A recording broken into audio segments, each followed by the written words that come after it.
Hello. Greetings, good morning, good afternoon, good evening, everyone. This is Afriq Morning Show. Welcome on board.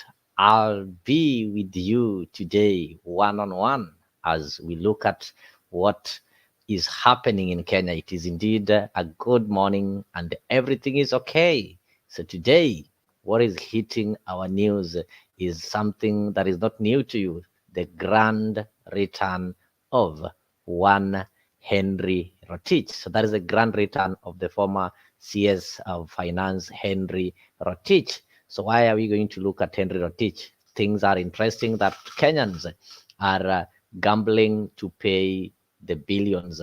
That is the Eurobond billions. And the full blown is going to reach in June. That is when the deadline is going to reach and we have to pay. So Kenyans are really trying to gamble and make ways here and there how to pay that money. Then all of a sudden, we've seen Henry Rotich being brought back as one of the top decision makers. And why do you have to talk of Henry Rotich when somebody maybe thinks of this thing called Eurobond? I will tell you. So what I can tell you right now is that if you're joining me now, ensure that you start by liking the video. You subscribe to Afriq24 if you've not done that one before, and also try to tell your friends to subscribe. I'm glad that I'm joined by there's some guys who are also joining me that will help us go through this wonderful show.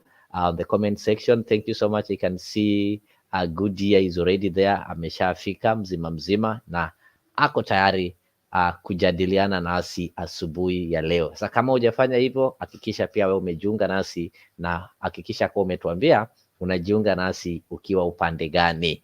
So this is what I was telling you. I just want to give you a brief story of Henry Rotich for those people who don't know him. There's a guy that was born in 1960s, I think around 1969, at the famous place. He was born at a place called Kimwarer in Elgeyo Marakwet. So, when I talk of Kimwarer, I know some of you already know.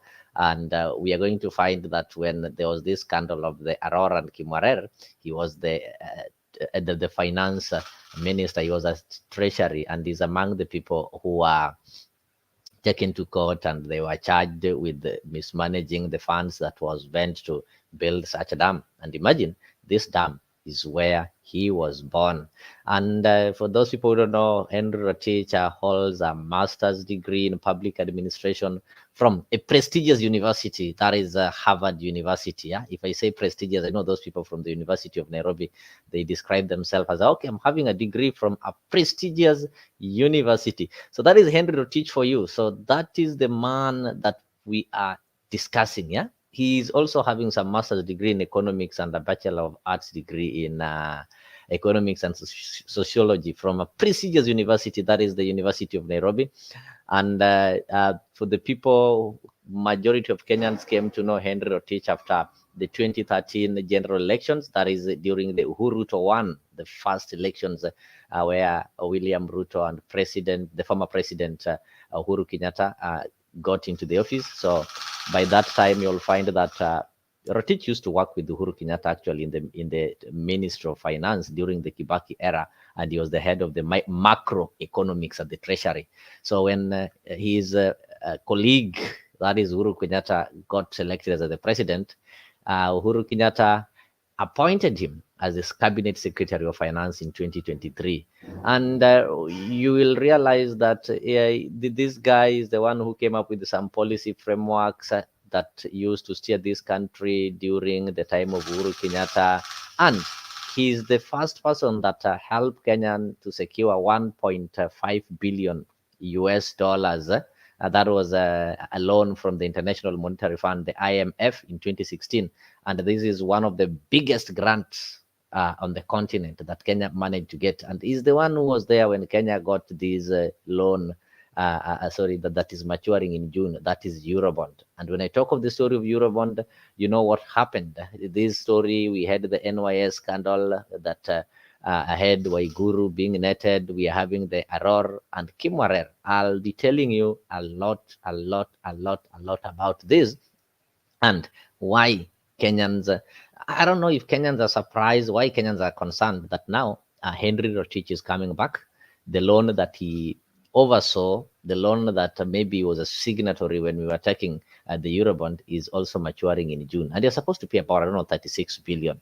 So we are asking, are Kenyans going to pay that money, or are we going to default? So that is what we are waiting to see. So as we start off this show, I just want to play one video here. It's so interesting. Yeah, this is great news. KTN News. After over 5 years in the corridors of justice, fighting off graft allegations, former National Treasury Cabinet Secretary Henry Rotich has bounced back in government.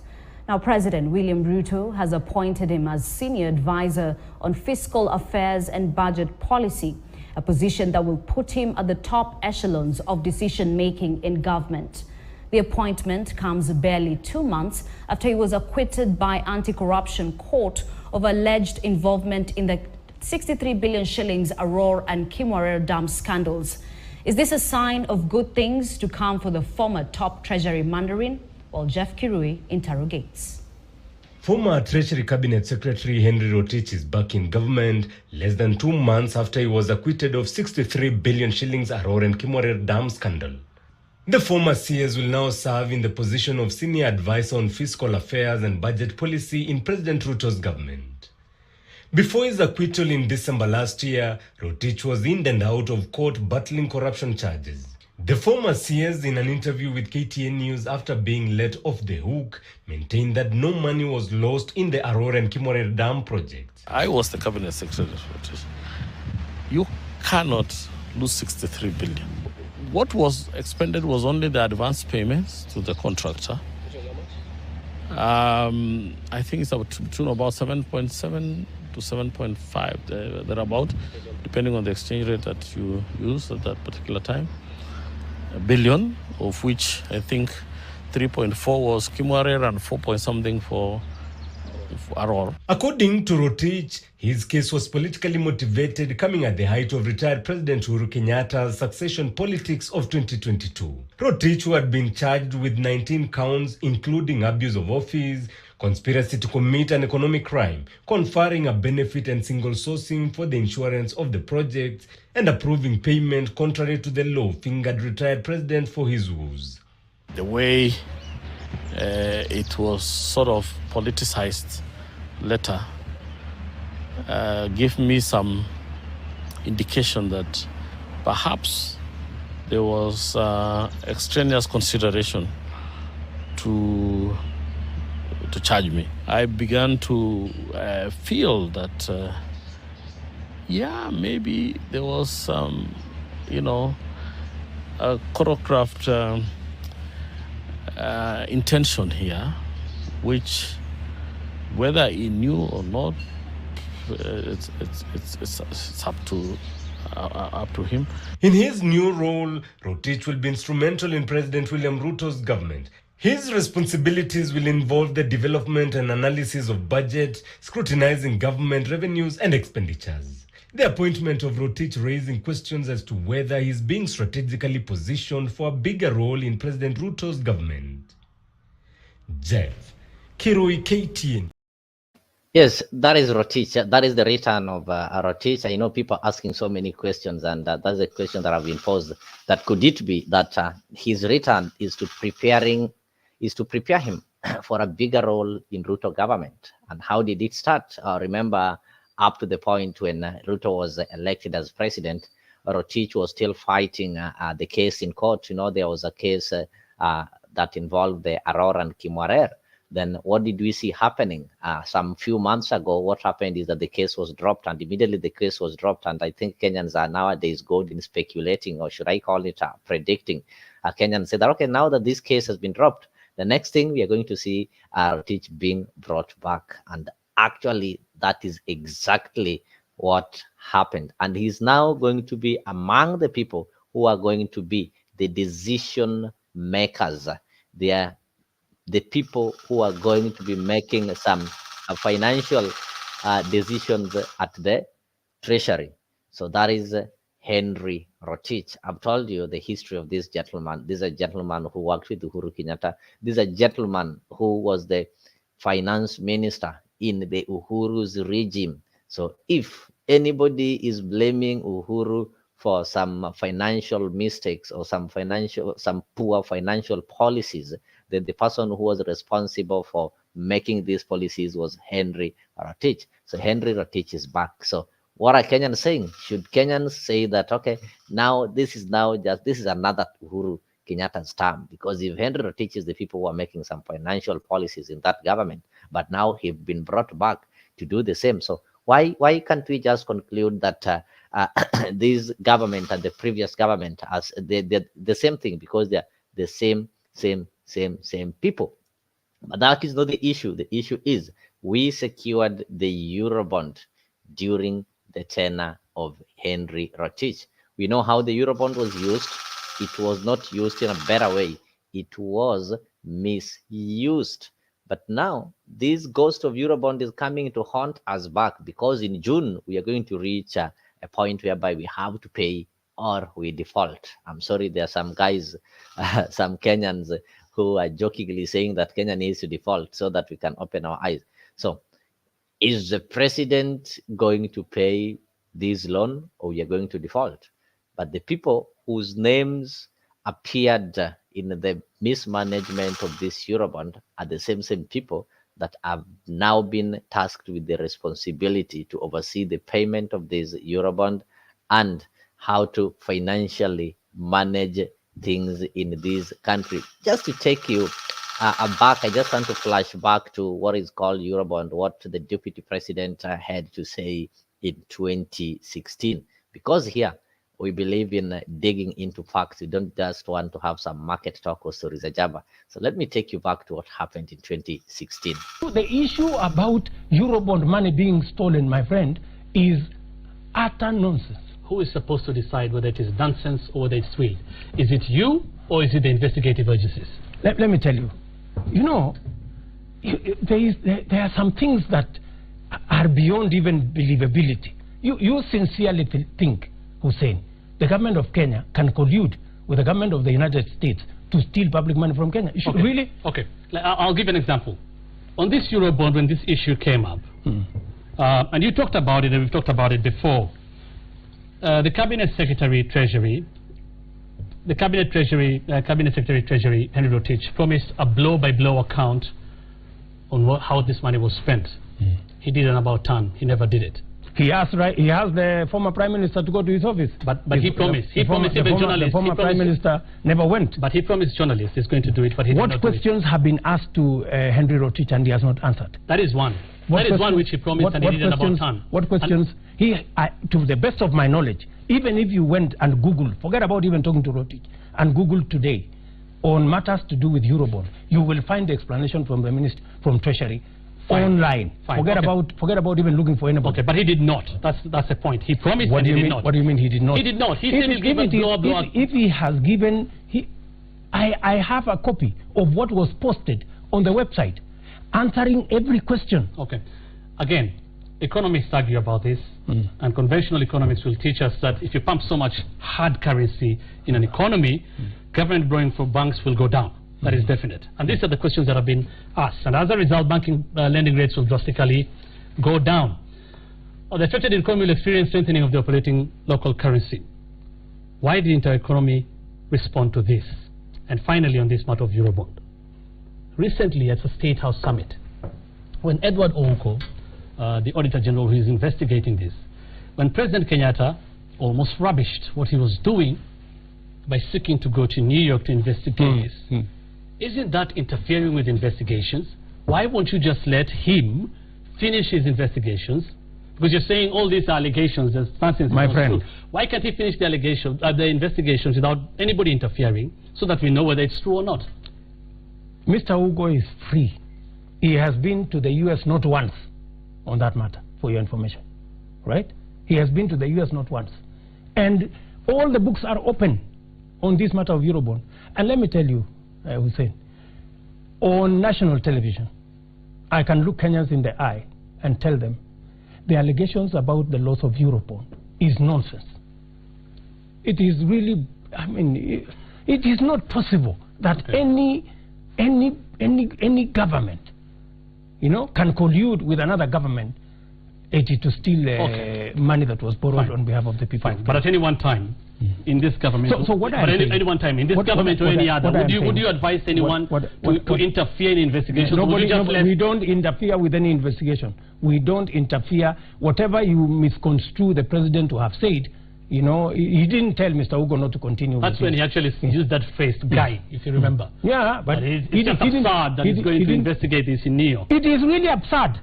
But it's his job. I mean, really, surely, you know, this is nonsense. You know, you cannot, my friend, you know, and that is what I'm telling you. We have allegations of corruption. Where allegations of corruption have been made, the investigating authorities follow, right? And when they are found to be verifiable, action is taken. Yes, that was the deputy president then and the current president trying to defend Henry Rotich. He was trying to defend the fact that they were saying that money had been lost through Eurobond. He tried to defend and say that, okay, look, no money has been lost. And the Auditor General, he called the claim that money has been lost through Eurobond mere nonsense. Now the ghost of Eurobond is coming.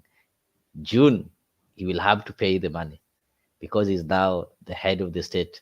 He's now the one who is in charge of the country. So the money, I don't know if the president knew that this money is going to mature when he's the president. Maybe he never believed that he will become the president and thought that maybe this money is going to mature when somebody else is in the office. But things have happened that he's now the one in office. The ones who are accused of mismanaging and misusing this money, like Henry Rotich, is now back in the same position. So it's so interesting because now we are going to pay for money that was borrowed but was never used constructively to benefit Kenyans. But now we have to pay it. So that is just a separate scenario whereby the deputy president was trying to defend Henry Rotich, who was accused of mismanaging this money. There's also a different scenario where I'll show you, whereby now the deputy president was now agreeing that indeed this money was wasted. That is in the NYS scandal. And he was really telling Waiguru that you cannot steal people's money, then still catwalk. I can see Goodyear is saying that I still think behind the scenes, Uhuru, Raila and Ruto play the same game of blinding the public. They are doing a grand job. Really? This one sounds so interesting, yeah? That there could be a possibility that you see Uhuru, Kenyatta, Raila Odinga and William Ruto, they are doing a grand job. Like they know what is happening. They know what is taking place, but they are now blinding Kenyans. Ikifika pale usiku kama mchana, they meet at a specific place, they talk, they take their drinks, they enjoy their meals, and they say, okay, look, mimi nikienda pale nitawaambia hivi, mimi nikienda pale nitawaambia hivi, mimi nikienda pale nitawaambia hivi. So we Kenyans, when you sit somewhere, you think that, oh, these guys are fighting, somebody is fighting for us, these guys are doing the right thing. Yet maybe in the real sense, they know the game they are playing. That is not my opinion, but that is according to the viewer, that is according to Goodyear, which also makes sense. We need to think in that line. Could it be that our majama, like, they know what they're doing? They really know what they are doing. So it is a game. Yeah, they know very well. They're just making the money. They're just building their families.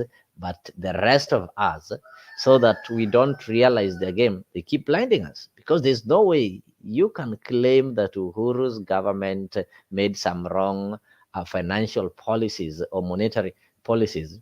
Then you go ahead and pick the person who was employed by Uhuru to make such kind of policies. Does it really make sense? If you claim that the previous government did some things wrong, then you go for the same people who work for the previous government. You're having people in your company and you say, oh, these people, hawa watu wananiibia, hawa watu wafanyi kazi mzuri. Then you go ahead and employ the same people. That's a question for you. Corruption has never been dealt with properly in Kenya. The past is catching up with the Ruto. Yeah, that is true. I think maybe if it is true that this money was stolen and Ruto was aware, and the kind of energy that he used to defend this, then now the past is catching up with him. Come June, he will have to pay that money. I don't know how many, it's about 320 billion. Yes, the Eurobond. It has to be paid by June. And the same person told us that, look, this money has not been lost. So it is going to be so painful that this government is going to pay for some money that never performed the duties or never benefited Kenyans. So it's really so sad. That is why when we talk of the former CS Rotich making a grand return, people have so many questions lingering in their minds, because this is a man who was there when you took Eurobond. This is a man who was accused of misusing Eurobond, and now we have to pay the Eurobond. The man who defended him is the president, is the one who is now going to pay this money. It's so interesting, yeah? Oh, somebody is telling me over there that, yeah, that is what they are doing. Politics is a profit profile, quick door making process. Yeah, it's true. You know, politics is a kind of a business whereby the voter, who is you and me, we are normally items of trade, and the politicians are the traders. So it's normally obvious. The politicians will use us as items of trade as they trade and serve their interest. So if you feel that you don't want to be used as an item of trade, then you become a trader. That is why they normally tell you your role is to vote. You are a voter. If you feel that after voting you are not gaining, then contest so that you can be voted.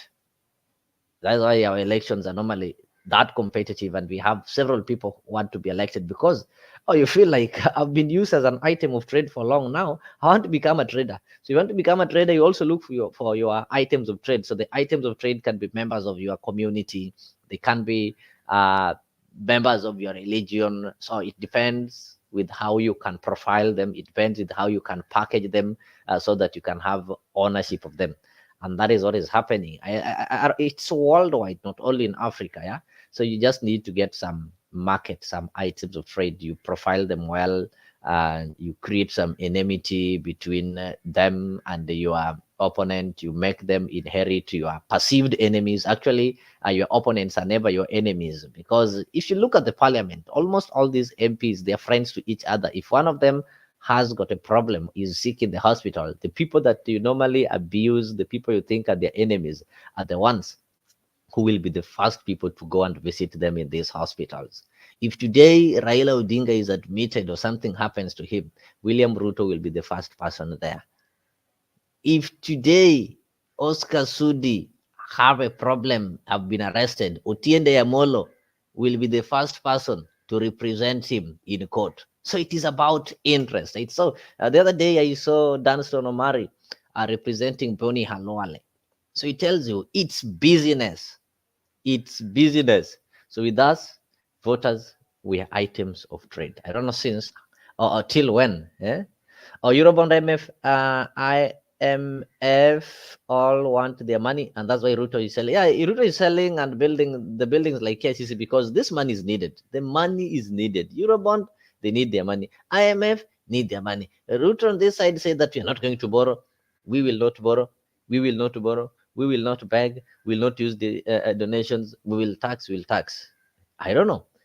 Come June, we are going to face the reality. It is going to be finals. Mambo na preliminary imeisha. So itakuwa ni ile knockout. So that is when we are going to face reality. And from that point is when we will know where is Kenya headed to. So if you're joining me now, kindly like the video and also subscribe to Afriq 24 if you did not do that. This is our morning show. We always try to give you some updates. So we always try to connect you with the African stories or with the stories as you wake up in the morning, so that when you walk out there, informed and you already know what is taking place. So still on the Eurobond, this is what is going to form are the most part of our conversation. Listen to what the president had to say sometime back. Kukopa tunakopa kama tumepima vizuri ya kwamba hizi pesa zitatumika kujenga reli, kujenga barabara, kuweka damu kama hii tunataka kujenga hapa Karimenu, kuhakikisha kwamba watoto wetu wanasoma, stima imeunganisha, na pia tumepima ya kwamba tuko na uwezo wa kulipa, na inasemekana ya kwamba kuna ofisi ambayo itakuwa tayari. Wiki ijayo nitawatumia kutoka provisional administration hiyo milioni 10 mnataka, na bwana county commissioner 60 days uwe umemaliza kujenga hiyo kitu, na county commissioner au hiyo sub county commissioner awe ameripoti. Ingawa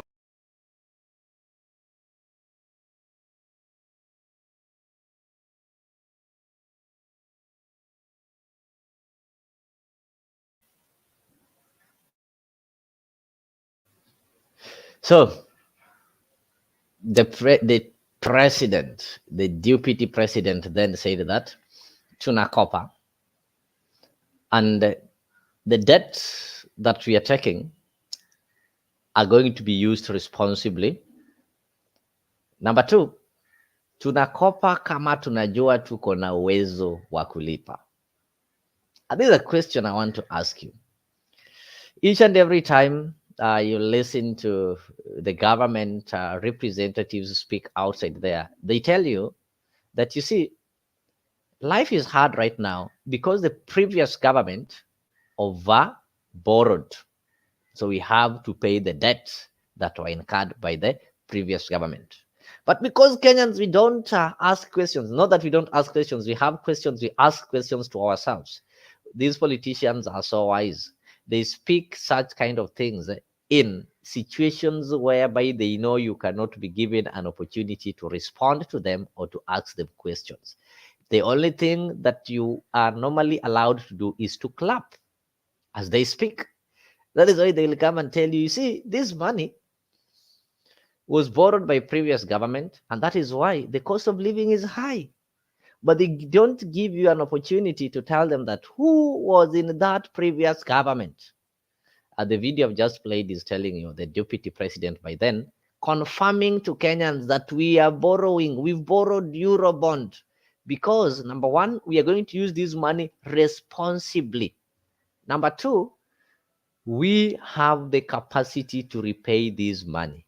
But now today, that deputy president is the president of the Republic of Kenya. But now he's telling you, okay, we are supposed to pay Eurobond, but the previous government borrowed this Eurobond, and now it is overburdening us.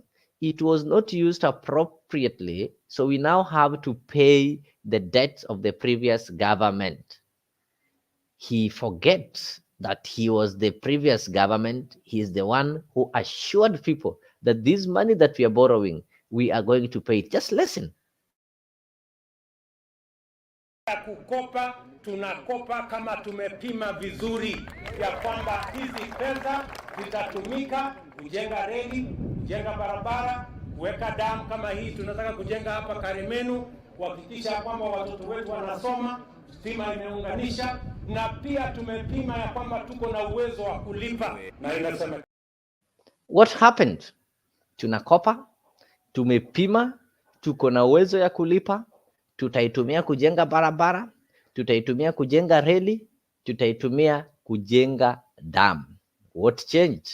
That now the cost of living has to be pegged, or to defend the high cost of living, the president has to tell us that because Eurobond was borrowed by the previous government. I've just shown you the president, who was the deputy president, defending the amount that was borrowed. Now the shoe is on the other side. It is good that the past is now catching up with the government, and it is good that Henry Rotich is also back to oversee the repayment of the loan that he took, and he was accused of misusing. So somebody is asking, who is this Rotich? Who is this Rotich? Who is this Rotich? Who is this Rotich? So let me show you who this Rotich is. Rais Uhuru Kenyatta alipotangaza majina manne ya kwanza ya baraza lake la mawaziri, mojawapo ya mawaziri hao jina lake Henry Rotich likatajwa kama waziri wa hazina ya taifa. Ni tangazo lililoleta tabasamu na furaha kwa familia yake kijijini Kaptich, eneo bunge la Ainabkoi, kaunti ya Uasin Gishu. Wazazi wake Mzee Rotich Mutai na Mama Pauline Rotich walikuwa na masimulizi tele kwa KTN hapa nyumbani kwao kuhusu namna walivyopokea tangazo hilo kwenye runinga. Wakati mama anakuja nasema, mimi nashasikia maneno namna hii. Sisi nakimbia kufungua television. Tunaona. Wanasema safari yake ndefu ya kutafuta kisomo ilijawa unafanisi katika viwango vyote. Alipita, alikuwa namba 1. Waziri Henry Rotich akiwa mtoto wa 3 kwenye familia hii, anatajwa na wazazi wake kama mtu mwenye uwezo wa kazi aliyopewa katika serikali ya Jubilee, kulingana na namna ambavyo alianza kudhihirisha mbinu za utunzaji wa bajeti katika umri mdogo akiwa masomoni. Wakati yuko kwa shule, hakuna hii ya kusema ati natumana barua nataka pesa ya pocket money. Anakaa tu na ile narudi. Wakati nataka rudi tena, anasema bado yuko na ile nyingine. Sasa napea nyingine ya nini? Anasaidia mimi sasa ile pesa mimi naweka mfuko. Nakuja fanya naye kazi nyingine. Elimu ni hazina ya maisha ya baadaye, na wazazi wake Henry Rotich wanakiri kwamba hawakukosea kumpa mtoto wao elimu, kwani sasa majukumu yake serikalini ni dhihirisho kwamba elimu imemweka katika nafasi ya kuhudumia taifa nzima na wala si familia yao au kijiji chao pekee. Frank Otieno, KTN leo.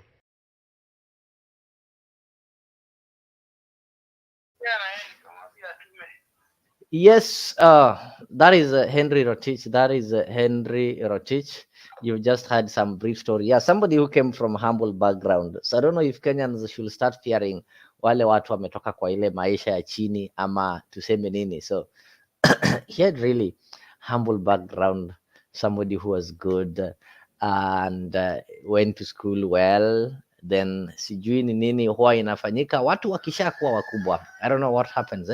Somebody is laughing because Bruno does not think that he was part of the former government because he wasn't the president. Yes, it's true. There's something that people should be asking.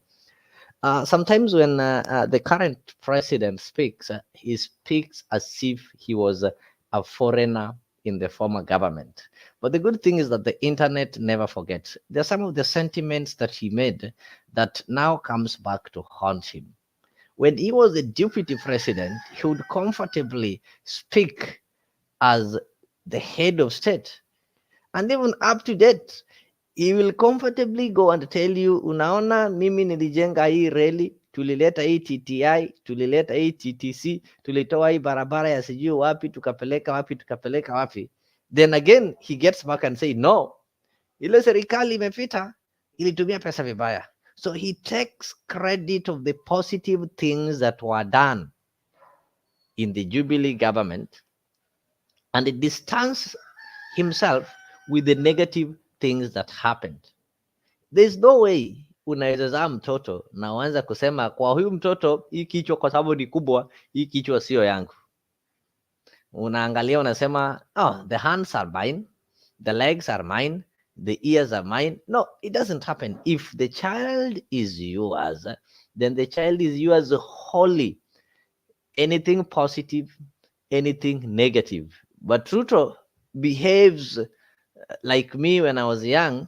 Wakati tunaenda kukula pilau, you go and you just pick the pieces of meat. I know hazikuangi mingi, so tule tunyama tudogo tuko pale, unaokota unakula, then unaacha mchele pale. So that is what he's doing. He looks at the Jubilee government that is from 2013 up to 2022.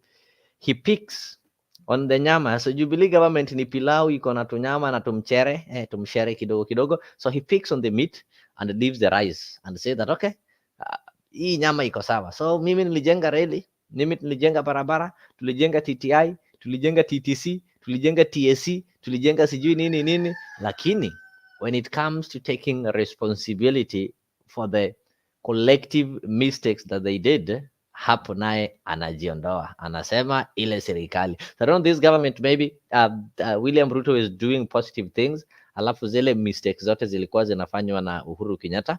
I don't know how that one would be possible.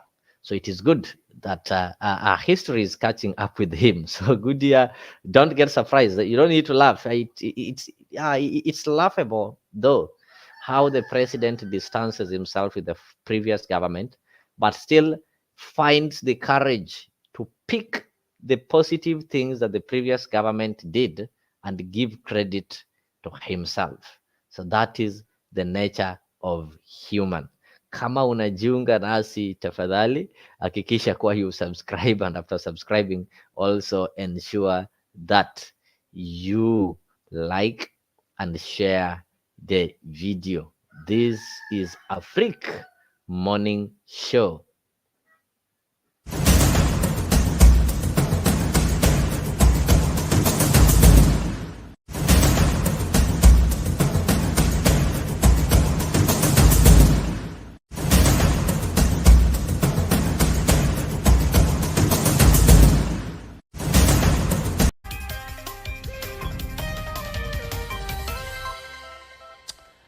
Time for some business. Even as the maturity of the $2 billion Eurobond set for June this year inches closer, Kenya is likely to go back to the international capital markets to raise more funds. Now, the MPC chair says plans to issue a diaspora bond is still on hold for further monitoring of the DOE system, even though local infrastructure bonds are attracting a lot of foreign interests.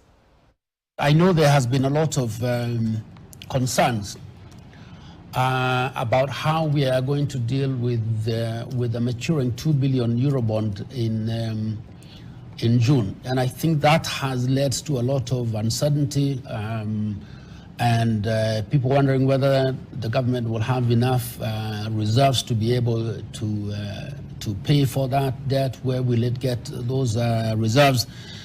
And but I just want to assure the Kenyans that one, we have the resources, the money that is coming in from the World Bank, from regional institutions, from the international multilateral institutions, our accessing capital markets.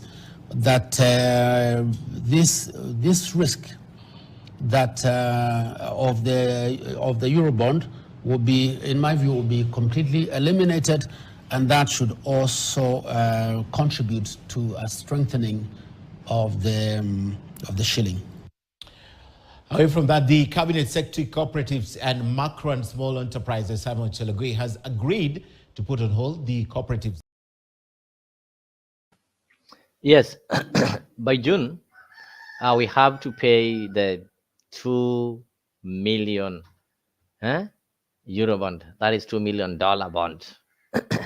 Where the money is going to come, we are saying that there's a possibility that we'll go and borrow some money so that we can be able to pay this bond. So the question that maybe Kenyans are now asking, or people are now wondering, how are you going to borrow? Because recently we saw the president say that we are not going to borrow any money, we are just going to tax. So Kenyans should be ready. Kenyans should be ready to do what? Kenyans should be ready to go to their pockets and pay more taxes so that this money can be paid back. Kenyans should be ready to get back to their pockets through taxation. So when you see the government is telling you that now we also need to start paying school fees. Next, tutakuwa tunaanza kulipa bill za KPLC pia pale kwa pesa flow hapo kwa e-citizen. And very soon utasikia tena mumeanza kuambiwa we want to pay fare ya basi, unaenda kulipa e-citizen. Rent pia tutaanza kulipa e-citizen. So things are tough. June is going to be the defining moment in this country. That is the moment that the reality is going to hit Kenyans. And as they say, choices have consequences. So we have to live by them. Somebody saying borrowing again, That's an underground taxes. Yeah, because the president already declared that we are not going to borrow. The president already declared that like we are not going to beg for any money elsewhere. We are going to build our economy. So the options are only two. We either swallow our pride and borrow, or we get deep into our pockets and introduce as many taxes as possible, even the working tax. Can even introduce sleeping tax so that we be able to pay these debts. And the excuse that this government is giving, they're saying that this debts ilichukuliwa na watu wengine. But from the videos I've played there, the same person bragging how they are taking this debt because they know we have the capacity to pay. It is just that he forgets so fast. On his second day of a breathtaking assault, Deputy President William Ruto unleashed yet another on former devolution cabinet secretary Anne Waiguru, linking her to Josephine Kafura, an alleged former hairdresser at the center of the multi-million NYS saga. But surely, if a hairdresser registers 20 companies, gets contracts, is paid millions, the millions, admittedly, she says she carried millions in bags and sacks like potatoes. And then you want to tell us stories. Oh, you know, this is... Please, give us a break. After a discussion, that's how I decided to loan him the money. On Wednesday last week, Josephine Kafura appeared before the Public Accounts Committee, where she confirmed her role in the movement of millions of shillings from Waiguru's devolution ministry. But the former CS even denies ever physically meeting Kafura. In fact, if we were really friends then, there was nothing to hide then. There should be at least one correspondence. These institutions keep data for over 10 years or 15 years. It can be easily verified. Instead of me telling you I've never seen her, because that will be my word against hers, she'll say I know her, and me I'll say I don't know her.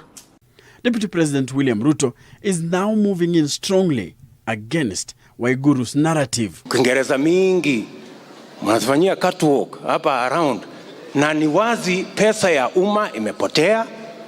Mwenye hiyo pesa anasema aliweka kwa gunia.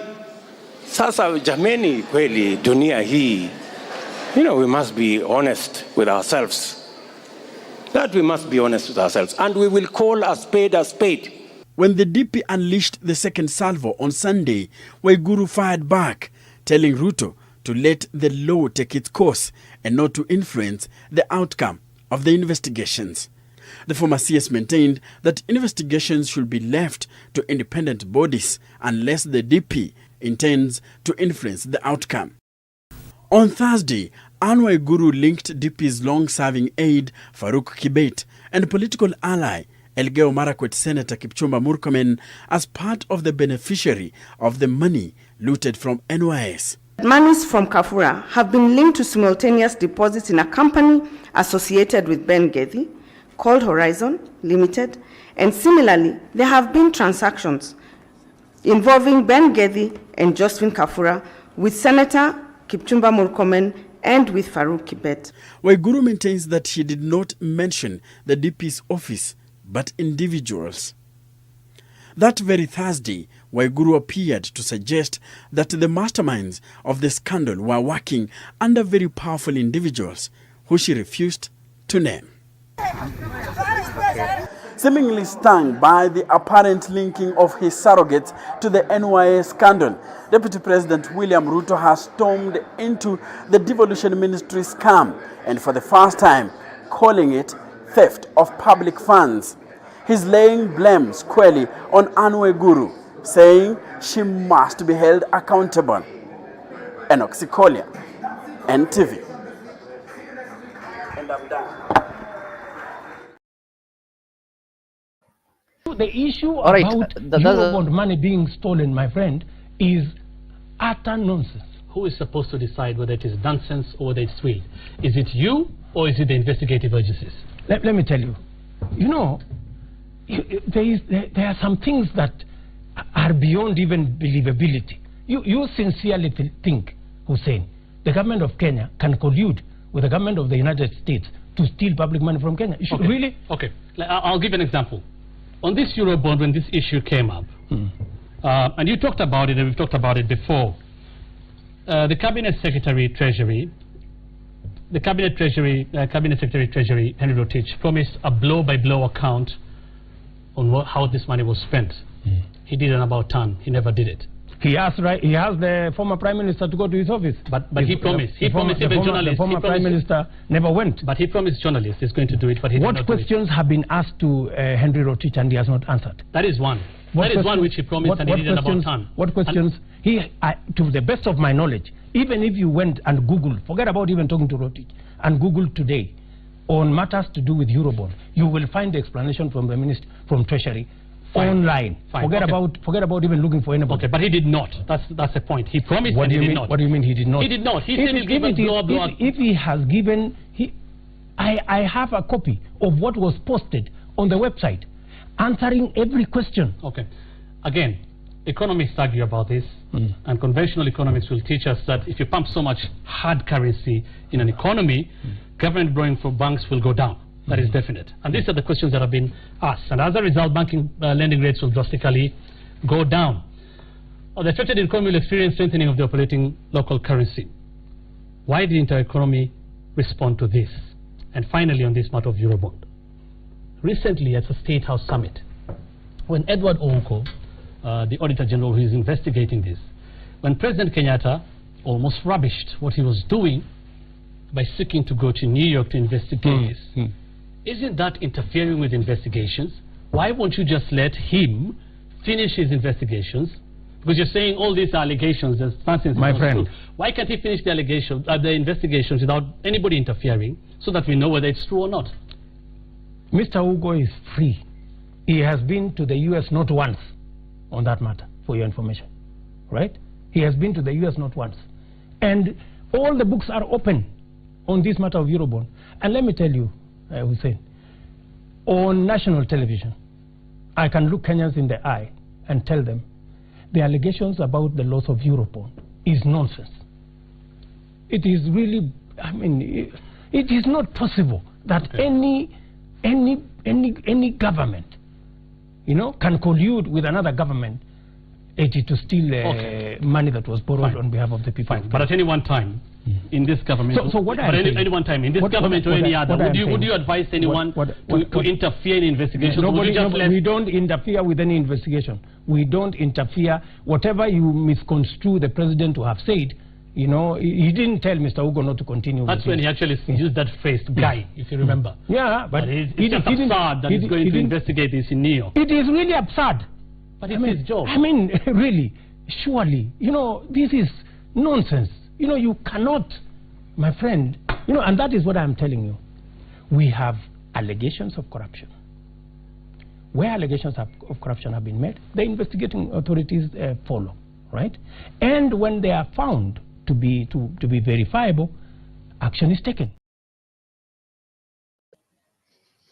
That is the president, the then deputy president for you. The first video, he was accepting and acknowledging that the money got lost through Anne Waiguru, and instead Anne Waiguru was just catwalking. But here in the second scenario, the deputy president then, who is the current president, is really defending the CS Finance Henry Rotich and saying that no money was lost. And in fact, he's saying anybody who is saying that the Eurobond was lost, that is nonsense. Yeah, he used the word nonsense. Now, the billions are supposed to be paid back by June. And who is supposed to pay them? Who is the president now? The same person who said no money was lost. I know it is painful that somebody is paying for some money that never served its intended purpose. But what do we have to do? What is there that should be done? This money has to be paid. Goodia is saying that have to Google this because that is what the president, deputy president told you that this information, if you want, you can go ahead and Google it. I almost believe Ruto explanation in that video. Yeah, no. This is the kind of the president that we have. You have somebody who is so eloquent, somebody who is so, he's theoretically convincing. When you listen to him speak, I'm telling you, 100%, you'll believe in him. Wait for the implementation. That is where you'll have to draw the difference. And that is why when you listen to the president promising and telling people how things are going to be developed in this country, if you are a visitor, you will see one of the greatest presidents, something that had never happened in Africa. But wait until it is done. That is when you'll realize that all these were just stories. Go to the meetings attended by the president. He will tell you in details, tunataka kujenga hii, alafu tunataka kufanya hii, alafu vijana kazi yenyu itakuwa tu ni kufinya tu kompyuta, kufinya na dollars zinatoka kufinya. So when you listen to that, it sounds so realistic. It sounds so sweet. It sounds so convincing that I sometimes say that William Ruto, if maybe he retires as a president, the next thing he can become a good preacher. If he opens a church, I'm telling you, the churches you see around, the ones you see, the ones for Prophet War, the ones you see for Nganga, these Ezekiels, they'll not have followers. Watafunga, they'll have to close because you just hear that tuko na nabii William Samoei Ruto leo atakuwa na kesha pale Kiptembwa Market ama Kiptembwa Stadium ama pale Kamarin Historic Stadium, alafu ataragaze pale, viwete watatembea, vipofu wataona, vibogoyo watakula. I'm telling you, it will be fully packed. This guy can really preach. He can give hope. He can convince. Apart from that, he can be a good salesman. Actually, if he opens a company and is the head of sales and marketing, that company will get customers. But implementation is the problem. That is where we draw line. But as Kenyans, we are used to it. Let us proceed. Let us see what is going to happen. Our bond is maturing in June. We have to pay it. We are not going to run away from it, but we have to pay this because we are the ones who took that loan. So that is what is taking place. I'm looking for the newspaper. I'll get one, then I'll let you know what is trending. But if I looked at the headlines, I think the headline in the Standard was talking about Ruto's shillings 320 billion gamble, whereby the Eurobond jitters in an acidic test for the Ruto administration's ability to repay the massive debt. The government offers investors holding US dollars 2 billion debt a window to exchange it for fresh bond denominated in US dollars as it seeks to avoid a potential full-blown crisis in June. So what does that mean? He's giving some offers to the investors. He's telling them, okay, what do you need to do? I need to give you a debt window to exchange it for a fresh bond. Like, what do? We need to, like, umeshachukua loan pale, alafu nasema sasa mimi badala ya kulipa wacha hii loan sasa ikuwe ni kama ni loan nyingine, ikuwe ni kama nimelipa nikachukua. I don't know if that one explains it well. There's also some interesting stories, I think, in those people who have their newspapers. I've not yet gotten mine. They'll be able to get into page 7, whereby they'll see the KUCCPS opens portal for nearly 900,000 students, those ones who want to join the Kenya universities and colleges, whatever. Kenya bags shillings 350 billion deals in Japan. Kumbe tulikuwa tumeenda kukopa. Somebody was really wondering what was the president doing in Japan, or there's those people were asking questions. Ni nini Ruto ameenda kufanya Japan? So apart from negotiating for some opportunities, some job opportunities to Kenyans who will be migrating or who will be flying to Japan to go and work there in their industrialized cities. We are told, or the Standard is reporting in their page 10, that Kenya bags shillings 350 billion deals. So I don't know when the common wananchi will start feeling this money in their pocket. We just read these huge numbers on newspapers and see them in the see them in on our television. The president signing bilateral what, but Kenyans don't feel this money in their pocket. I don't know when this one is going to happen. And also the same Standard is talking of why cyber attacks are increasing. And I think for the lovers of sport, there's a point whereby it talks of the highs and the lows of the AFCON. Yeah, so maybe the team that you expected was going to win did not manage to reach the stages that you expected them to reach. So those are some of the things that we are going to look at. I think those are some of the news that are making headline, and the ones who normally read Nairobian, I'm also going to get Nairobian. And I think on the top page it talks of the celebrity, suicide, alcohol, laughter, and the death. I think those are some of the things that are happening currently. There's a lot of unnecessary deaths, and alcohol is also killing. I saw the other day, and if you watch news, Kenyans are the day Kenyans were dying of fire outbreak, some other Kenyans were dying because they took some illegal liquor in some parts of this country. So those ones are some of the things that also happen. So we just need to be careful as a country. And remember, the president also told us that we need to embrace ourselves for the hard times because we have to be taxed. And the reality has now come. So, ladies and gentlemen, even as you're watching this show, I also want to remind you that we're also having another show in the evening. Today in the evening, we're going to have two shows. The first one is The Bed of Roses that will come on your screen from 8 p.m. It's going to take 2 hours. Then after that, from 10 p.m., we will get back to our normal political talk. The numbers being thrown about depends on papers or TV stations which supports the government. So what do you mean, Goodyear? Which numbers are you talking of, and which papers? That the numbers being thrown out depend with the, on the TV stations that support the government. Wow, that is so interesting. Eh? So I just wanted to remind you that this show will be coming on your screen today. So join us every Friday from 8 p.m. to 9 p.m. for a captivating journey into the world of love, relationships, and romance, presented by the dynamic trio Maggie Knox, MC Jesse, and Annie Waweru. Bed of Roses promises to be your weekly dose of heartwarming stories, insightful discussions, and expert advice on matters of the heart. Whether you're single, in a relationship, or simply love a good love story, this is the show for you. Don't miss out on the chance to unwind and indulge in the joys and challenges of love, all brought to you by our talented hosts.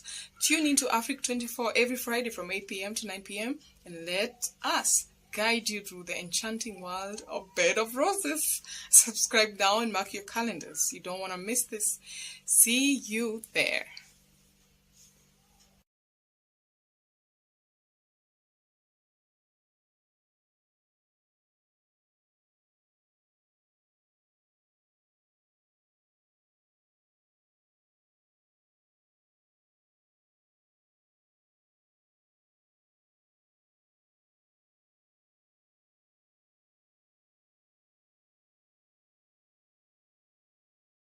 yes, you don't have to miss that show. That show will come today from 8 p.m. So ensure you don't miss it.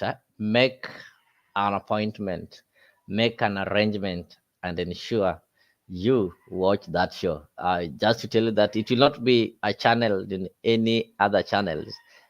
It is exclusively going to be channeled in Afriq 24 hour. So if you've not subscribed, this is the opportunity that you need to subscribe to that channel so that you be able to get that show. So Goody is telling that the monetary money invested for the normal public or borrowed by the government, this is the numbers that are being thrown about people, which he said depends on the on which TV station supports the government. So the government has really borrowed a lot of money. The government that promised you that they're not going to borrow. And apart from borrowing this money, you'll find that we'll still have to pay a lot in terms of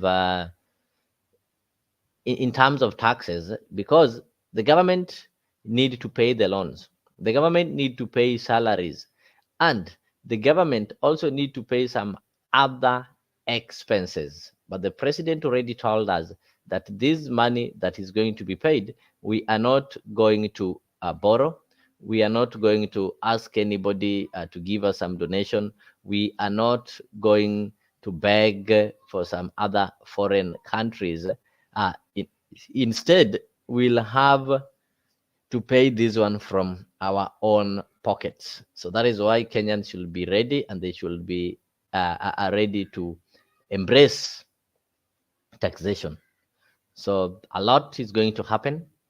Even the fees that people that gets collected might be raised so that the government can be able to pay for these services. So for those people who doubt, I just want to replay for you what the government, the stand of the government, that is the president, what he said concerning taking more loans and maybe asking for donations. And this is something that needs to stick in your mind. You know, today, Japan, their tax as a percentage of GDP is at 34.8%. In Kenya, we are at 15, less than half what it is here. If we have to develop our country, Kenyans must roll up their sleeves and develop their country. Our country is not going to be developed by others. Our country is not going to be developed by aid. Our country is not going to be developed by debt. Our country is going to be developed by us. Japan is built by the Japanese using their own taxes. Kenya will be built by Kenya using our own revenues and our own taxes. That is a statement that we must tell each other. The one thing that I have committed myself to do is that we must then provide a guarantee that every Kenyan who pays for whatever service or pays whatever tax, that money should not be stolen by anybody.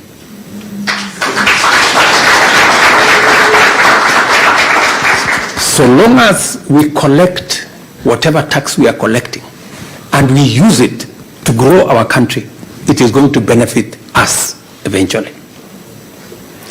The one thing we must never do, and I will not do as president, is to say that there will be free lunch, that the country is going to be developed by borrowing money from other people, that the money is going to, that Kenya is going to be developed by others, and that it's going to cost us nothing to develop our country. That one I will not do, and I will not encourage you to do. And that is why I don't mind. You know, people call me names. But you see, when you are doing the right thing, your conscience is clear that you are doing the right thing. And I will do the right thing for our country, irrespective of what names people call me, including Zakayo. We have a program with the Japanese government in Mwea. We concluded with their support the dam in Mwea that is now enhancing our production of rice in Mwea from by an extra 10,000 acres. There is a small component that is left of about 2 billion shillings. It's the reason why I came to straighten it up so that we can conclude phase 2 of that project, some canals and some items. And I have already received indication that that will be something that I will have a conversation with the Prime Minister tomorrow evening are also working with Japan on a master plan because we have huge opportunity in Ahero, in Kuja, in Migori, in Pekera in Baringo, in Tana River, in Hola, in Bura, and in many other areas in Kenya. So that's the conversation we are going to have. They are supporting us to work out a master plan so that we can invest appropriately in that space. Secondly, we will be also having a conversation around mechanization. In fact, I will be meeting JBIC and one of the providers of equipment on how we can mechanize our agriculture, because we still have almost 45% of our agriculture is not mechanized, and that's why our productivity is low. People who have interacted with Kenyan human capital or Kenyan labor, they confess that it is a very professional, highly skilled, hardworking Kenyan labor force. So it's a premium. Any company, if they have a choice between hiring a Kenyan and hiring another person from another country, I don't want to say which one, they will choose to go for a Kenyan.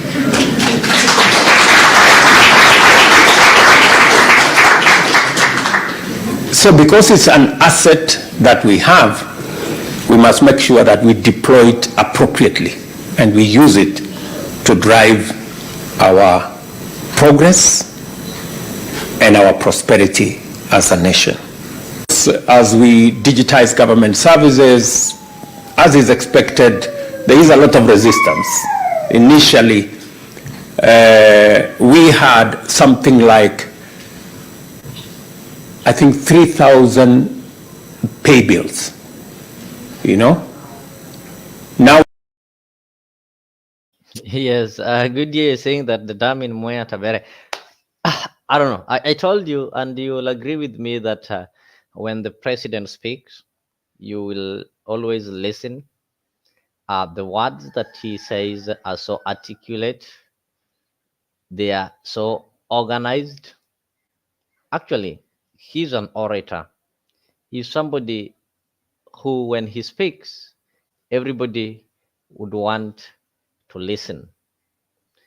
Everybody will be convinced and believe in his words. The only problem that we have with him, or it only gets tough when it reaches implementation. But on speaking, I think Ruto is the best currently, not only in Africa. Nobody can beat him in speaking, actually, public speaking and explaining things. The only problem is that now practicing those that he's explaining. That is the challenge. So the president can even describe your village until you believe that he knows the place. That is good. We have to give it to him. So the issues that are there is that the government needs money. So as Kenyans, we need to tighten our belt. We need to get prepared that the government needs money, and the government will use any other means available. Those people who've not been paying taxes, you will now have to pay taxes. Everything is going to be monitored because the government needs money. And this money, as it has been said, is going to come from you. The money is not going to come from anywhere else. The money is going to come from you. Yeah, not only today, good year, not that what is wrong with you today. The president is always believable. And majority of the people who voted for the president, William Ruto, they voted for him because of his words. He's somebody who is so seductive. I think he's somebody who knows how when and where to convince. If you're locked with him in a room, he's likely to change your perception until you realize that what he says and what he does are opposite. Unlike the previous president who could not convince you by word, and maybe the only things that Uhuru did that would convince me is the actions, what he did, not what he said. Mdomo hakubarikiwa nayo, but the president that we're having currently, that is one positive thing that we have to agree, that our president has got some sweet, convincing words that can convince the entire world. The only problem that is having, the only challenge is implementation. How he puts these words into practice. That is where he draws the line. So don't be surprised that you're getting convinced. And that is how people outside the world there are viewing us. And the people who will tell you how we are having the best president are foreigners who've not encountered our president. They're the ones who will tell you that. You get it? Yeah. So that is it. That is it. That is it, Kenyans. It's indeed a wonderful morning, and at least I've informed you on one thing that, it's another morning to remind you to get ready to pay your taxes. Our Eurobond has to be paid. We cannot afford to default as a country. And that is why you'll have to dig deep in your pockets and ensure that whenever you are asked to pay an extra tax, you're ready to do that. Because by doing that, you are going to help grow Kenyan economy. So with that, I think that is enough information to start up your day. That is enough information to motivate you so that as you get outside there to work, know that we have a country to build, we have a country to take care of, and we have to be responsible. Also a reminder, on Sunday, we are going to have a show called Dr. Shamba. It will be back. So ensure that you get ready.